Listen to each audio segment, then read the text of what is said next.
Hello students, कैसे हैं आप सभी लोग। मैं हूं Pooja Singh and welcome back to my channel. And this is the second lecture. ये मेरा दूसरा लेक्चर है on the subject human resource management. एक लेक्चर वीडियो मैं ऑलरेडी अपलोड कर चुकी हूं इस सब्जेक्ट पे, and this is my second lecture video. ये मेरा दूसरा लेक्चर वीडियो है। तो चलिए एक बार शॉर्ट में आपको मैं बताती हूँ कि जो पिछला लेक्चर वीडियो था उसमें हमने क्या क्या डिस्कस किया था। तो जो पिछला लेक्चर वीडियो था उसमें मैं आपको बहुत डिटेल में बता चुकी हूँ about human resource management. Human resource management क्या होता है, इसके क्या फीचर्स हैं, क्या स्कोप है, ये हम बहुत डिटेल में डिस्कस कर चुके हैं पिछले लेक्चर वीडियो में। एंड आज हम इसके आगे पढ़ेंगे। हम इसमें ऑब्जेक्टिव पढ़ेंगे, फ्यूचर चैलेंजेस पढ़ेंगे, पर्सनल मैनेजमेंट क्या होता है एंड स्ट्रेटेजिक एचआरएम। तो ये सारे ही कॉन्सेप्ट हमें पढ़ने हैं। ठीक है, तो चलिए फिर देर किस बात की है, जल्दी से हम आज का लेक्चर वीडियो स्टार्ट करते हैं। Human resource management objective. तो आज हम पढ़ेंगे ह्यूमन रिसोर्स मैनेजमेंट का ऑब्जेक्टिव क्या है। ठीक है, और वैसे मैं उम्मीद करती हूँ कि आपने मेरा पिछला लेक्चर वीडियो देख लिया होगा जिसमें मैंने आपको बहुत डिटेल में समझाया था about HRM, human resource management होता क्या है। ठीक है, तो याद है ना ह्यूमन रिसोर्स मैनेजमेंट क्या होता है। देखिए, इसको तोड़ दीजिए, एच आर प्लस एम कर दीजिए। ह्यूमन रिसोर्स मैनेजमेंट यानी जो ऑर्गेनाइजेशन में बहुत सारे रिसोर्सेज होते हैं। ठीक है, अगर हम बात करें फैक्टर ऑफ प्रोडक्शन की तो बहुत सारे हैं, लैंड, लेबर, कैपिटल। ठीक है, लैंड, लेबर, कैपिटल, एंटरप्रेन्योरशिप, बहुत सारे फैक्टर ऑफ प्रोडक्शन है। लेकिन इसमें जो ह्यूमन रिसोर्स है ना, दिस इज वेरी इंपॉर्टेंट। ये बहुत जरूरी है, बहुत इंपॉर्टेंट है। ठीक है, क्योंकि अल्टीमेटली तो एम्प्लॉय या कह लीजिए अल्टीमेटली तो वर्कफोर्स ही होता है ऑर्गेनाइजेशन में जो मशीनों से काम करा रहा होता है। ठीक है, मशीनों से काम कौन कराता है, अल्टीमेटली तो एम्प्लॉय काम करा रहे होते हैं ना। तो एम्प्लॉय को अगर प्रॉपरली मैनेज कर लिया, ठीक है, तो यानी आपने मशीनों को मैनेज कर लिया, आपने बाकी जो कैपिटल है हर चीज मैनेज कर ली अगर एम्प्लॉय को प्रॉपरली मैनेज कर लिया।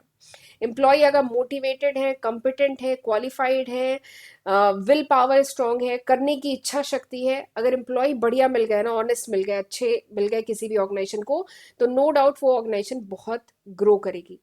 ठीक है, तो इसलिए एम्प्लॉय को मैनेज करना बहुत जरूरी है। इसीलिए ह्यूमन रिसोर्स मैनेजमेंट ये सब्जेक्ट आया। It's all about managing the human resource को मैनेज करना। ठीक है, तो ह्यूमन रिसोर्स मैनेजमेंट मैंने बताया था क्या था। Human resource management is a process. ये एक प्रोसेस है। किस चीज का प्रोसेस है, it is a process of procuring. Procuring यानी एक्वायर करना। ठीक है, इट इज अ प्रोसेस या कह लीजिए आर्ट है, ये एक आर्ट है या कह लीजिए प्रोसेस है ऑफ प्रोक्यूरिंग। ठीक है, प्रोक्यूरिंग, डेवलपिंग, मेंटेनिंग। ठीक है, प्रोक्यूर करना यानी एम्प्लॉय को ऑर्गेनाइजेशन तक लाना, उसको डेवलप करना, फिर उसको मेंटेन करना, कॉम्पिटेंट वर्कफोर्स को, ताकि जो भी गोल है ऑर्गेनाइजेशन का वो अचीव हो सके इफिशिएंटली एंड इफेक्टिवली। तो ये जो कंप्लीट प्रोसेस होता है ना, इसी को कहा जाता है एचआरएम। ठीक, समझ में आ गया। एचआरएम क्या है, इट इज अ प्रोसेस। ये एक प्रोसेस है या कह लीजिए आर्ट है of procuring, developing, maintaining the competent workforce so that the goal of the organisation can be achieve effectively and efficiently. ठीक है, और भी बहुत सारी बातें मैंने पिछले लेक्चर में बताई थी, तो जरूर एक बार पिछला लेक्चर देख लीजिएगा। एचआरएम का बेसिक कॉन्सेप्ट क्लियर होना बहुत जरूरी है। ठीक, एंड आज हम इसके आगे बात करेंगे। आज हम बात करेंगे ऑब्जेक्टिव की। ये जो ह्यूमन रिसोर्स मैनेजमेंट है इसका मेन ऑब्जेक्टिव क्या है। ठीक है, क्यों पढ़ रहे हैं सब्जेक्ट, इसका क्या फायदा है। ठीक है, तो सबसे पहला जो ऑब्जेक्टिव है ह्यूमन रिसोर्स मैनेजमेंट का, that is to help the organisation to reach its target. Target या कह लीजिए गोल। ये जो ह्यूमन रिसोर्स मैनेजमेंट है ये हेल्प करता है ऑर्गेनाइजेशन को कि ऑर्गेनाइजेशन का जो भी गोल है, जो भी टारगेट है, ऑर्गेनाइजेशन उसे अचीव कर पाए। ठीक है, तो ऑब्वियसली ये जो ह्यूमन रिसोर्स मैनेजमेंट है इसमें हम एम्प्लॉय को, वर्कफोर्स को मैनेज करने, एम्प्लॉय का जो कह लीजिए फुल पोटेंशियल है उसको यूटिलाइज करने, एम्प्लॉय के फुल पोटेंशियल तक पहुंचाने की कोशिश करते हैं ह्यूमन रिसोर्स मैनेजमेंट के थ्रू। और अगर एम्प्लॉय अपने फुल पोटेंशियल पे काम करेगा तो क्या होगा, ऑर्गेनाइजेशन का जो गोल है वो तो अचीव होगा ही होगा।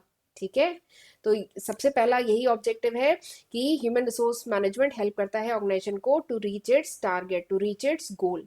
ठीक, दूसरा जो ऑब्जेक्टिव है एचआरएम का वो क्या है, to utilise the skill and abilities of workforce efficiently and effectively.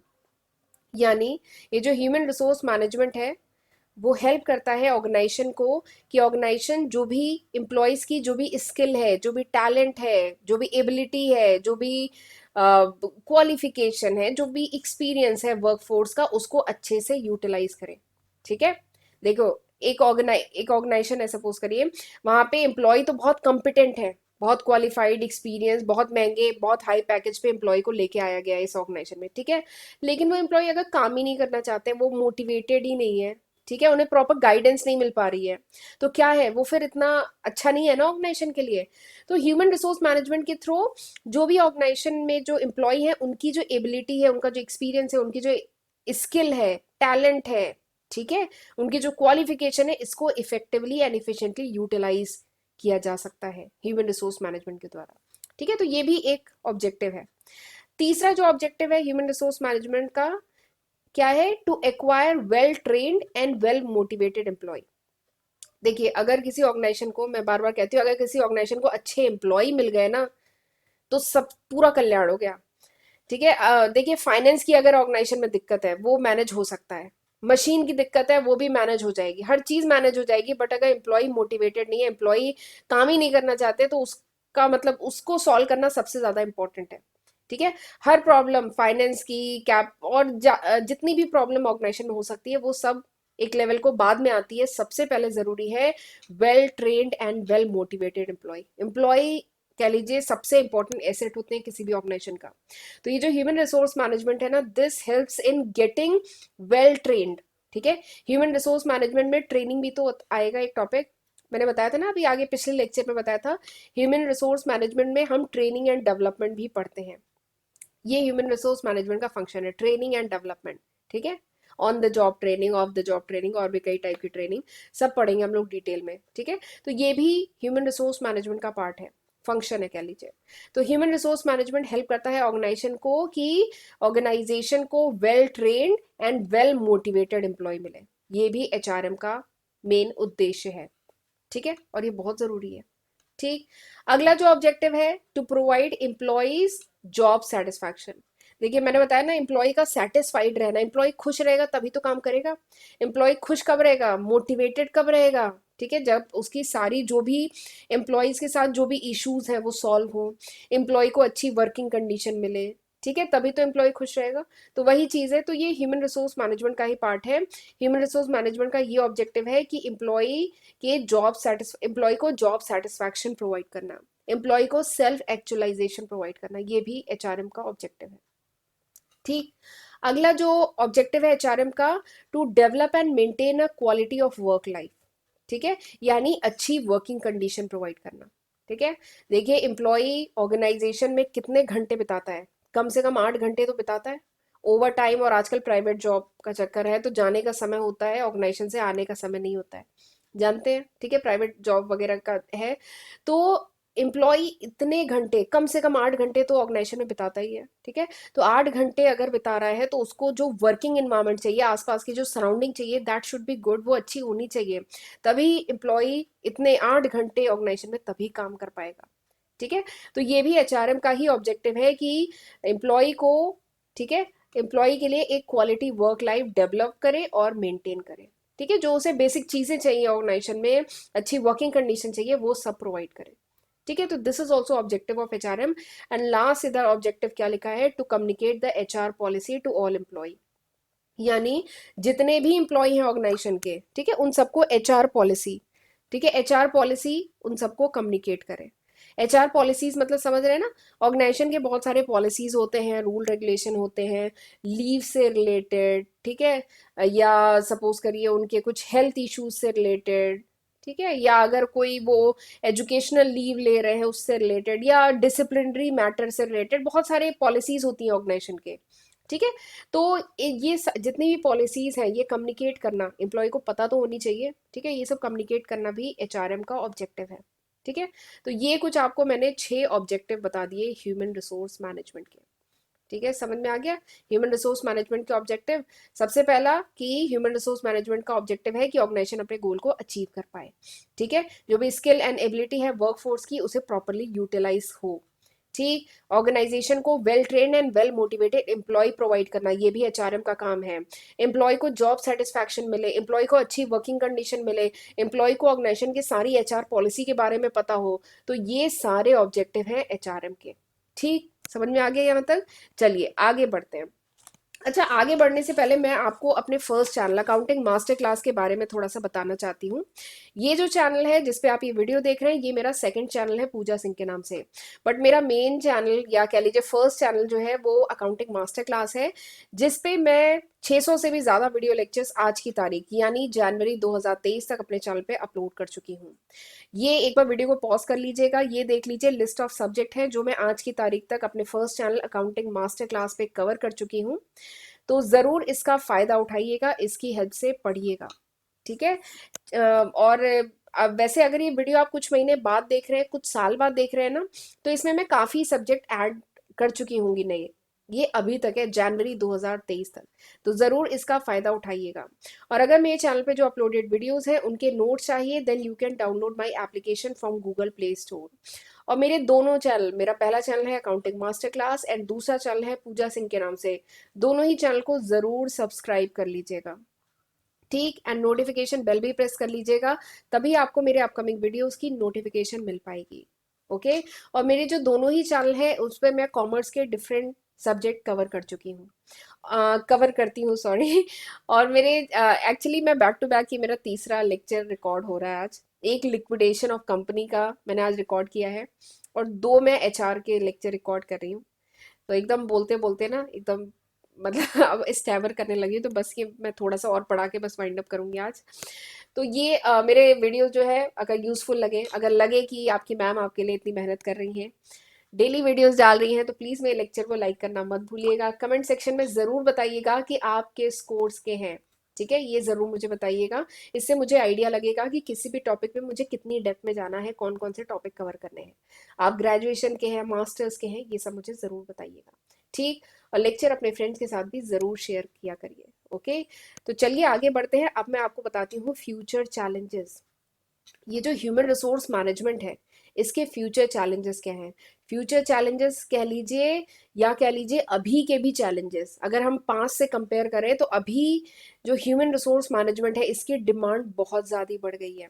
जो ह्यूमन रिसोर्स मैनेजर्स हैं उनकी डिमांड बहुत ज़्यादा बढ़ गई है, क्योंकि there are some challenges in this field. एक बहुत सारे चैलेंजेस आ गए इस फील्ड में।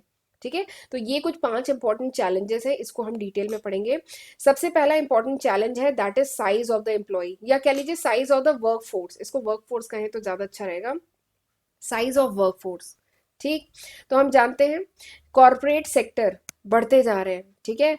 और अब इंडस्ट्रीज कंपनीज बहुत ज्यादा ग्रो करती जा रही हैं। अगर हम 5 से कंपेयर करें, पिछले 10 साल के फिगर्स और अभी के फिगर से कंपेयर करें, तो कंपनीज अब बहुत ज़्यादा ग्रो कर चुकी हैं। इसका कारण बहुत सारा है।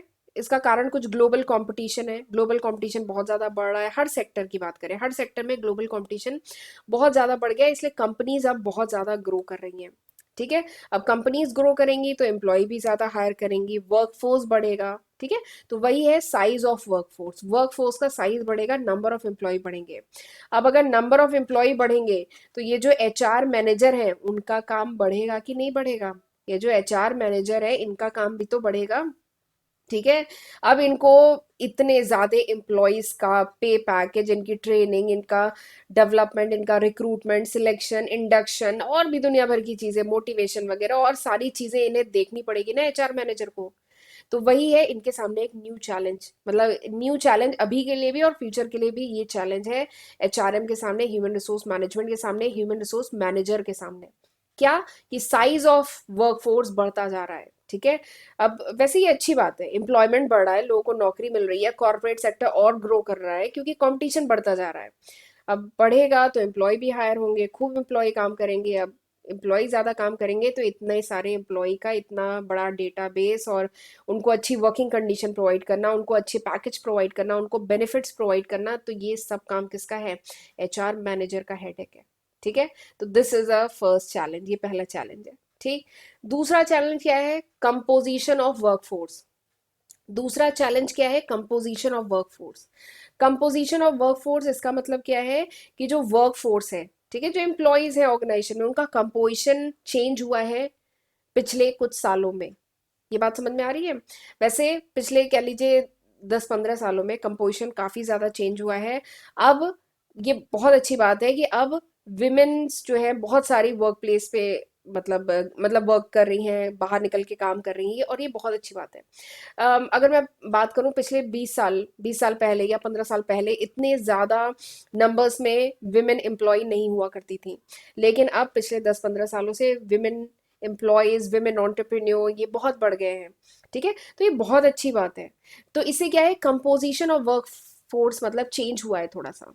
अगर मैं जेंडर उसका बात करूं, ठीक है, कितने मेल इज टू कितने फीमेल जो वर्क प्लेस पे हैं, वो प्रपोर्शन काफ़ी चेंज हुआ है पिछले कई सालों में, पिछले कुछ सालों में। ठीक है, तो ये भी फिर एचआर को उसके अकॉर्डिंग फिर पॉलिसीज में थोड़ा बहुत चेंज करने की जरूरत पड़ती है।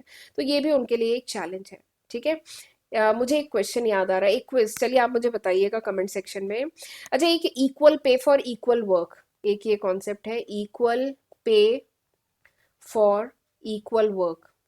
ठीक है, equal pay for equal work. तो एचआर को अब इस पे भी काम करने की जरूरत थी। अगर विमेन्स, ठीक है, अगर फीमेल भी काम कर रही हैं और अगर इक्वल काम कर रही हैं तो उनकी पे स्केल भी इक्वल होने चाहिए। इस बात को लेके बहुत बार इशू भी हुए हैं। ठीक है, अभी रिसेंटली नहीं कहेंगे, 2000 इस समय चल रहा है, जनवरी 2023 इस समय चल रहा है जब मैं वीडियो रिकॉर्ड कर रही हूँ। आप मुझे एक क्विज है, बताइएगा, 2022 में equal pay for equal work, ठीक है, और इंडियन क्रिकेट टीम, इससे रिलेटेड कुछ हुआ था क्या? कुछ न्यू नोटिफिकेशन आया है, कुछ बहुत बड़ा चेंज आया है इंडियन क्रिकेट टीम में, equal pay for equal work से रिलेटेड? ठीक है, तो ये क्या है, क्योंकि composition of workforce has change dramatically, ये बहुत ज़्यादा चेंज आया है पिछले 5-10 सालों में, उसकी वजह से एचआर पॉलिसीज में भी चेंज करना हुआ है। ठीक है, तो ये भी एक चैलेंज आया एचआर मैनेजर के सामने। ठीक है, तो ये दो इंपॉर्टेंट चैलेंज हुए। तीसरा जो इंपॉर्टेंट चैलेंज है एचआर मैनेजर्स के सामने, जो अभी भी है और आगे फ्यूचर में और बढ़ेगा, that is employ expectation. Employ expectation, ठीक है, जो वर्क फोर्स है, जो एम्प्लॉयज है, उनकी एक्सपेक्टेशन। ठीक है, तो हम जानते हैं अब जो वर्कर हैं, अब जो एम्प्लॉय है, दे आर बेटर एजुकेटेड। ठीक है, वैसे भी इंटरनेट मीडिया इस समय, उसकी वजह से एम्प्लॉय आजकल क्या है, एम्प्लॉय क्या, हर ह्यूमन बीइंग जो है काफ़ी अवेयर है, काफ़ी एजुकेटेड है। तो अब जो वर्कर्स हैं, they are better educated, they are more demanding, अब वो ज़्यादा डिमांडिंग हो गए हैं। एंड अगर कोई भी उनके साथ गलत हुआ, they are ready to raise their voice. अगर उनके साथ कुछ भी गलत हुआ तो वो अपनी आवाज उठाते हैं। पहले पहले ऐसा नहीं था। अगर मैं 15 साल 10 साल पहले की बात करूं तो एम्प्लॉयज या हर बात के अगर उनके साथ कुछ गलत हुआ तो इतनी जल्दी आवाज नहीं उठाते थे, और उनकी एक्सपेक्टेशन भी इतनी हाई नहीं थी, क्योंकि बहुत सारे रीजन है उसके। लेकिन अब जो एम्प्लॉयज हैं, वर्कर्स हैं, they are better educated, they are more demanding. ठीक है, और उनकी कह लीजिए financial and non financial demand भी बहुत ज़्यादा है। ठीक है, और वो समय के साथ और ज़्यादा ग्रो करती जा रही है। ठीक है, तो ये भी एक जो कह लीजिए एचआर मैनेजर है उनके लिए एक चैलेंज है कि एम्प्लॉयज को सेटिस्फाइड रखना। ठीक है, अगर एम्प्लॉय सेटिस्फाइड नहीं रहेंगे, ठीक है, एम्प्लॉय की जो भी डिमांड है, फाइनेंशियल या नॉन फाइनेंशियल जो भी डिमांड है, या अगर वो डिमांड नहीं फुलफिल हो पा रही है, तो उसका रीजन क्या है, मतलब एम्प्लॉय की जो भी एक्सपेक्टेशन है उसको फुलफिल रखना। ठीक है, विद प्रॉपर जस्टिफिकेशन फुलफिल रखना, ये सब किसकी हेडेक है, एचआर मैनेजर की। तो ये भी एक फ्यूचर चैलेंज है, और जो अभी प्रेजेंट चैलेंज भी है। ठीक, तो ये 3 चैलेंज हुए। अगला जो चैलेंज है that is change in technology. तो ये तो समझ ही रहे हैं, टेक्नोलॉजी में बहुत मेजर चेंज आया है। अभी मैं बात करूं तो 2020 के बाद कितना मेजर चेंज आया है। अगर मैं बात करूं हमारी जो एजुकेशन इंडस्ट्री है उसमें तो ड्रास्टिक। इससे पहले हम लोग ऑफलाइन पढ़ा रहे थे, अब ऑनलाइन पढ़ा रहे हैं। ठीक है, तो वही चेंज इन टेक्नोलॉजी, टेक्नोलॉजी में बहुत ज़्यादा चेंज आया है। सब कुछ ऑटोमेशन हो गया, ऑटोमेटिक सिस्टम हो गया, ऑटोमेशन हो गया है, मॉडर्नाइजेशन हो गया, कंप्यूटराइजेशन हो गया है। ठीक है, जैसे ट्रेडिशनल उससे पहले जैसी चीज़ें चल रही थी, ठीक है, 5 साल 10 साल पहले जैसी चीज़ें चल रही थी, आज के टाइम में वैसा नहीं है। ठीक है, तो इसलिए जो एम्प्लॉयज़ हैं, क्योंकि आजकल टेक्नोलॉजी बहुत ज़्यादा चेंज हो गई है, सब कुछ ऑटोमेटेड हो गया है, कंप्यूटराइज हो गया है, तो एम्प्लॉय को बहुत ज़रूरत है कि एम्प्लॉय अपने आप को क्या करे, अपडेट करे। ठीक है, अपडेट करे। और अगर एम्प्लॉय, क्योंकि अगर एम्प्लॉय को सरवाइव करना है, ग्रो करना है ऑर्गेनाइजेशन में, तो उसे अपडेट करने की बहुत ज़रूरत है। और अगर एम्प्लॉय नहीं अपडेट करेगा अपने आप को तो क्या होगा, अल्टीमेटली अल्टीमेटली एम्प्लॉय मतलब बहुत डिफिकल्ट सिचुएशन में आ जाएगा, और एचआर मैनेजर फिर मतलब उसको नहीं डील कर पाएगा। फिर एचआर मैनेजर क्या करता है, उनके लिए ट्रेनिंग चलाता है, रीट्रेनिंग चलाता है, कई बार ट्रेनिंग चलाता है। ठीक है, एम्प्लॉय के लिए, ताकि जो भी नई टेक्नोलॉजी आई है उससे एम्प्लॉय को अवेयर करा सके, एम्प्लॉय को अपडेट करा सके।